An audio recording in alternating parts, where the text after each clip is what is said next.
사도 신경으로 신앙 고백 드림으로 새벽예배 시작합니다. 전능하사 천지를 만드신 하나님 아버지를 내가 믿사오며 그 외아들 우리 주 예수 그리스도를 믿사오니 이는 성령으로 잉태하사 동정녀 마리아에게 나시고 본도 빌라도에게 고난을 받으사 십자가에 못 박혀 죽으시고 장사한 지 사흘 만에 죽은 자 가운데서 다시 살아나시며 하늘에 오르사 전능하신 하나님 우편에 앉아 계시다가 저리로서 산자와 죽은 자를 심판하러 오시리라. 성령을 믿사오며 거룩한 공회와 성도가 서로 교통하는 것과 죄를 사하여 주시는 것과 몸이 다시 사는 것과 영원히 사는 것을 믿사옵나이다. 아멘. 이 아침에 우리에게 주시는 하나님의 말씀은 미가서 6장 말씀입니다. 미가서 6장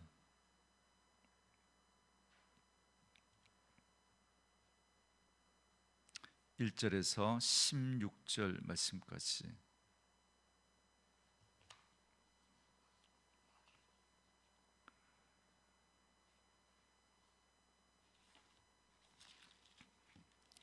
미가서 6장 1절에서 16절 말씀까지. 우리 말씀 찾으셨으면 한 목소리로 같이 읽습니다. 너희는 여호와의 말씀을 들을지어다. 너는 일어나서 산을 향하여 변론하여 작은 산들이 네 목소리를 듣게 하라 하셨나니 너희 산들과 땅의 견고한 지대들아, 너희는 여호와의 변론을 들으라. 여호와께서 자기 백성과 변론하시며 이스라엘과 변론하실 것이라. 이르시기를 내 백성아, 내가 무엇을 네게 행하였으며 무슨 일로 너를 괴롭게 하였느냐. 너는 내게 증언하라. 내가 너를 애굽 땅에서 인도해 내어 종노릇하는 집에서 속량하였고 모세와 아론과 미리암을 네 앞에 보냈느니라. 내 백성아, 너는 모압 왕 발락이 꾀한 것과 부올의 아들 발람이 그에게 대답한 것을 기억하며 시딤에서부터 길갈까지의 일을 기억하라. 그리하면 나 여호와가 공의롭게 행한 일을 알리라 하실 것이니라. 내가 무엇을 가지고 여호와 앞에 나아가며 높으신 하나님께 경배할까? 내가 번제물로 일련된 송아지를 가지고 그 앞에 나아갈까? 여호와께서 천천의 순양이나 만만의 강물 같은 기름을 기뻐하실까? 내 허물을 위하여 내 맏아들을 내 영혼의 죄로 말미암아 내 몸에 열매를 드릴까? 사람아, 주께서 선한 것이 무엇임을 네게 보이셨나니 여호와께서 네게 구하시는 것은 오직 정의를 행하며 인자를 사랑하며 겸손하게 내 하나님과 함께 행하는 것이 아니냐. 여호와께서 성읍을 향하여 외쳐 부르시나니 지혜는 주의 이름을 경외함이니라. 너희는 매가 예비되었나니 그것을 정하시니가 무엇인지 들을지니라. 악인의 집에 아직도 불의한 재물이 있느냐? 축소시킨 가증한 에바가 있느냐? 내가 만일 부정한 저울을 썼거나 주머니에 거짓 저울추를 두었으면 깨끗하겠느냐? 그 부자들은 강포가 가득하였고 그 주민들은 거짓을 말하니 그 혀가 입에서 거짓되도다. 그러므로 나도 너를 쳐서 병들게 하였으며 네 죄로 말미암아 너를 황폐하게 하였나니 네가 먹어도 배부르지 못하고 항상 속이 빌 것이며 네가 감추어도 보존되지 못하겠고 보존된 것은 내가 칼에 붙일 것이며 네가 씨를 뿌려도 추수하지 못할 것이며 감람 열매를 밟아도 기름을 네 몸에 바르지 못할 것이며 포도를 밟아도 술을 마시지 못하리라. 너희가 옴므리의 율례와 아합의 집의 모든 예법을 지키고 그들의 전통을 따르니 내가 너희를 황폐하게 하며 그의 주민을 사람의 조속거리로 만들리라. 너희가 내 백성의 수욕을 담당하리라. 아멘. 오늘은 함께 읽으신 미가서 6장 1절에서 16절 말씀을 중심으로 하나님이 구하시는 것이라는 제목의 말씀으로 잠시 은혜를 나누겠습니다. 미가의 말씀은 총 3편의 예언집으로 구성되어 있다 말씀드렸는데요. 오늘 본문은 마지막 세 번째 예언의 전반부에 해당하는 말씀입니다. 본문에서 하나님은 자기 백성과 변론을 벌이십니다. 하나님께서 이스라엘을 피고로 세우시고 그들의 불순종을 고발하시면서 또한 자신을 변호하시는 내용입니다. 하나님은 이스라엘에게 내가 도대체 무엇을 잘못했느냐라고 물으시면서 이스라엘에게 참된 경건의 길을 제시해 주시고 불의한 삶의 결과가 무엇인지를 경고하십니다. 먼저 1절부터 5절은 하나님의 고발장이다, 그렇게 말할 수 있습니다. 1절과 2절에서 하나님께서는 마치 법정을 여신 것처럼 신들을 증인으로 세우신 후에 미가에게 너희는 여호와의 말씀을 들을지어다라고 외치게 하십니다. 그리고 이제 이스라엘 백성들을 피고로 세우신 후에 신문하십니다. 3절에 보시면 이르시기를 내 백성아 내가 무엇을 네게 행하였으며 무슨 일로 너를 괴롭게 하였느냐 너는 내게 증언하라, 이렇게 말씀합니다. 하나님은 이스라엘 백성들에게 자신의 행위가 억압이나 괴로움이 아니었다라는 걸 상기시키십니다.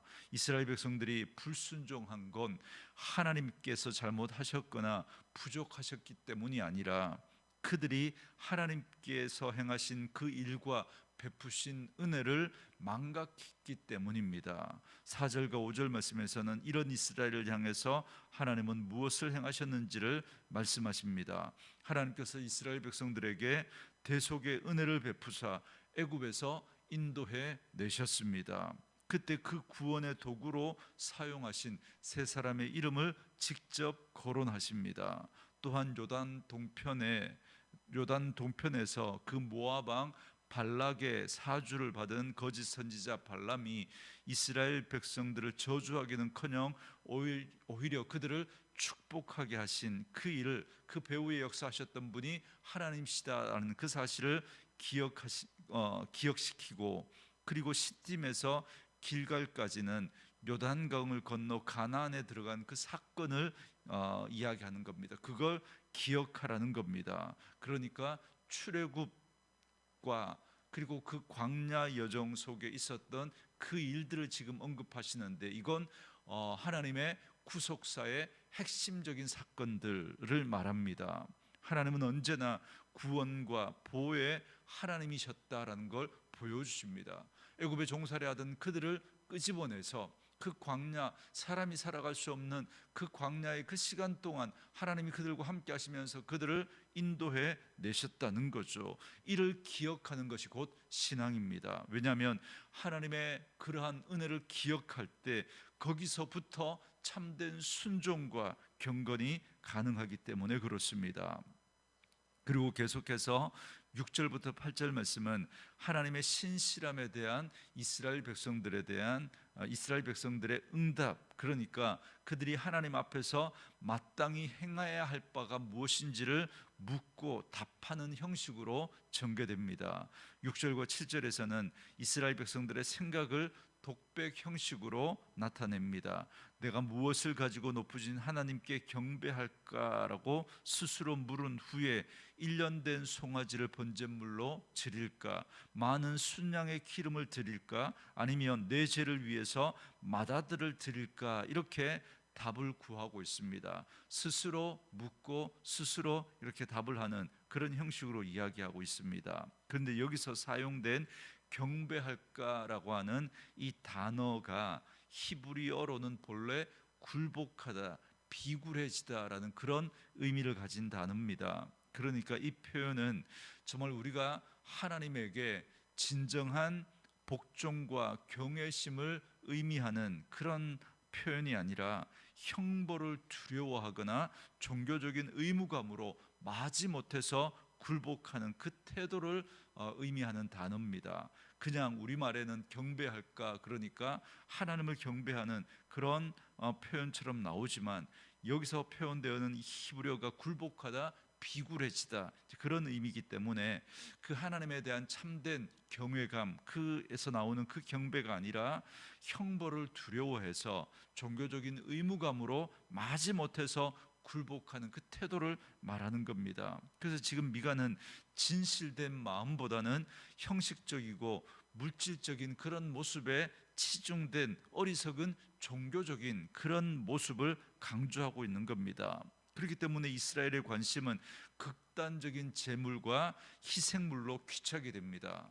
여러분, 모든 종교는 하나님 앞에 얼마나 정성을 보이느냐, 거기에 따라서 어떤 그 신을 감동시키고 그 신으로부터 무언가를 얻을 수 있는 그런 메커니즘입니다. 그래서 이들은 마치 우상 숭배자들처럼 마치 하나님을 제물로 달랠 수 있는, 제물로 설득시킬 수 있는 그런 분으로 생각했던 겁니다. 그래서 심지어 자식까지 제물로 바치는 극단에 이르게 됩니다.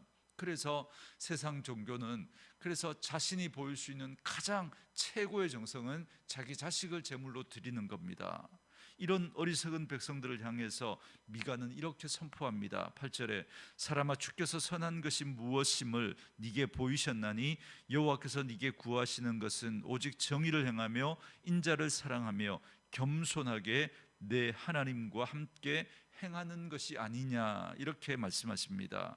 하나님께서 사람에게 구하시는 것은 형식적인 제사가 아니라 공의를 행하고 인자를 사랑하며 겸손히 하나님과 동행하는 삶입니다. 그러므로 우리는 주께서 밝히신 선한 것이 무엇인지를 우리의 삶 속에서 찾을 수 있어야 합니다. 여기서 정의라고 하는 이 미시파치라고 하는 이 정의는 단순히 법을 지키는 것을 넘어서는 겁니다. 약자의 그 억울한 자들을 돌아봄으로써 하나님의 질서를 세워나가는, 그게 정의입니다. 여러분, 세상은 힘의 논리로 작동합니다. 힘 있는 사람이 힘 없는 사람을 누르고 착취하고, 그런 모습이 세상의 모습이죠. 그러나 하나님의 정의는 힘 있는 자가, 오히려 높은 자가 낮은 자를 섬기고 돌보는, 그리고 약한 자와 그 억울한 자를 돌보면서 하나님의 질서를 세워가는 것, 이게 정의인 것이죠. 그리고 인자라고 하는 이 단어가 헤세드라고 하는 단어인데요, 사랑하다라는 표현입니다. 언약 안에서 나오는 사랑, 끝까지 관계를 지키는 신실한 사랑, 한 번 맺은 약속을 버리지 않는 그 사랑을 의미하는 단어가 헤세드, 인자입니다. 그리고 겸손히 내 하나님과 함께 행하는 것이라고 하는 이 표현에서 겸손히라고 하는 이 표현은 조용히, 신중히, 기꺼이 주의 눈치를 살피듯 걸어가는 그 태도를 말합니다. 그러니까 하나님과 함께 걸어가는 삶, 하나님의 발걸음에 내 보조를 맞추는 그런 삶을 말하는 겁니다. 그러니까 하나님은 제사 그 자체를 원하는 게 아닙니다. 우리로 말하면 예배 그 자체를 원하는 게 아니라 우리가 살아가는 모든 삶의 모습과 태도와 자세가 정의로운 행동, 신실한 사랑, 겸손한 행동이 되어지기를 원하는 겁니다. 이것이 곧 여러분 참된 예배자의 모습이고, 그런 사람이 드리는 예배가 하나님 앞에 예배되어지고, 그러한 삶 자체가 우리가 드리는 삶의 예배가 되는 것이죠. 저는 예배를 늘 받는 예배와 드리는 예배로 그렇게 구분해서 설명해 드립니다.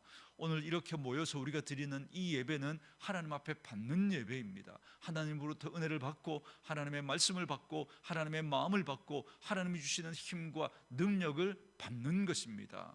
그리고 그 받은 그 은혜를 가지고 우리의 삶의 자리에서, 우리의 일상의 그 모든 삶의 자리에서 하나님이 받으시는 예배, 그러니까 우리의 삶이 인자를 사랑하고, 그리고 겸손히 하나님과 동행하는, 공의를 행하고 인자를 사랑하고 겸손히 하나님과 동행하는, 그래서 우리의 삶 자체가 하나님 앞에 예배가 되어지는 그 드리는 삶을 우리는 거기서 드리는 거죠. 거기서. 이것이 바로 여러분 참된 예배자의 모습입니다. 하나님은 바로 그걸 원하시는 겁니다. 그리고 이제 본문의 마지막 단락인 9절부터 16절은 하나님의 심판이 선언됩니다. 여기서는 백성의 불의와 부정직과 지도자들의 죄악을 지적하면서 그 결과로 임할 황폐와 멸망을 선포합니다. 앞에서 참된 경건의 길을 제시했다면 이제 그 길을 따르지 않는 이스라엘 백성들의 그 현실을 고발하고 있습니다. 9절에서 성읍을 향해 매가 예비되었다라고 선포합니다. 이 성읍은 예루살렘을 의미하는데 좀 더 구체적으로 말하면 그 안에서 살고 있는 사람들, 이스라엘 백성들을 이야기합니다. 그래서 매를 예비하신 분이 누구인지 들으라고 하시는데 13절부터 16절 말씀에서 이는 하나님이다라는 사실을 밝히고 있습니다. 그래서 10절부터 12절에서 악인의 부정 축제와 그 수단이 되었던 거짓 에바와 저울을 지적하시면서 부자들의 그런 악독한 그러한 모습들, 그리고 주민들의 그런 거짓을 고발합니다. 모두가 악하여졌고 모든 백성들의 혀가 거짓을 말하고 있는 이스라엘의 현실을 하나님은 문제 삼으신 것입니다.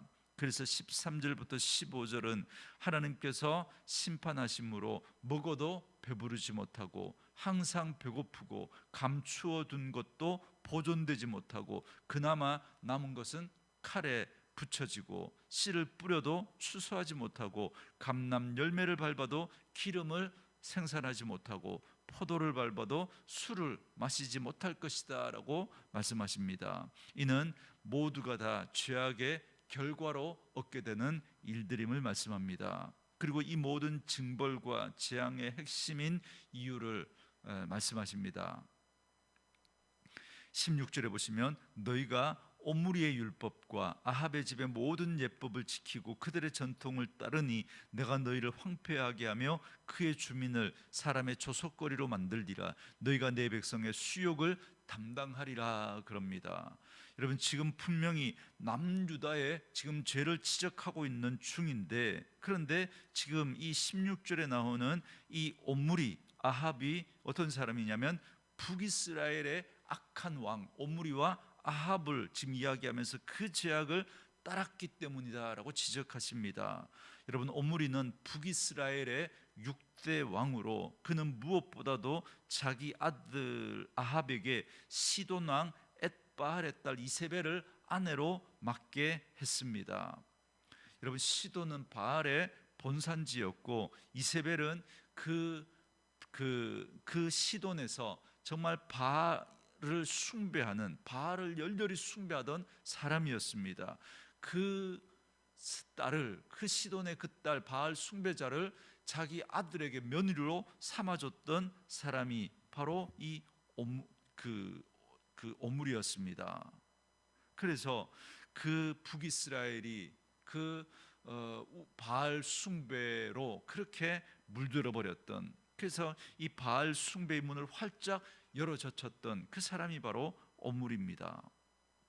그리고 북이스라엘만이 여러분 이 바알 숭배를 그렇게 바알 숭배에 물들었던 게 아닙니다. 여러분 남유다로 넘어오면 여호사밧이 북이스라엘의 그 이세벨의 딸이었던 아달랴를 며느리로 맞아서 그렇게 그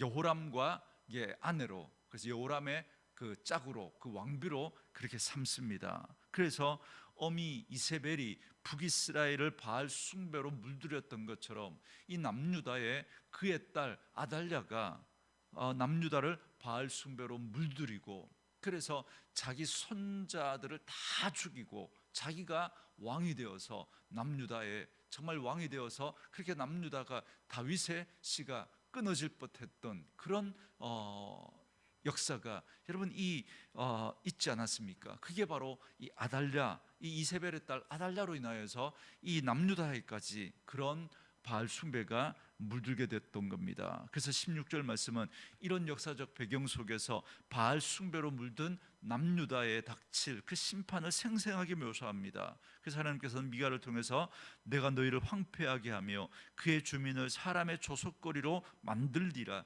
너희가 내 백성의 수욕을 담당하리라 라고 경고하셨습니다.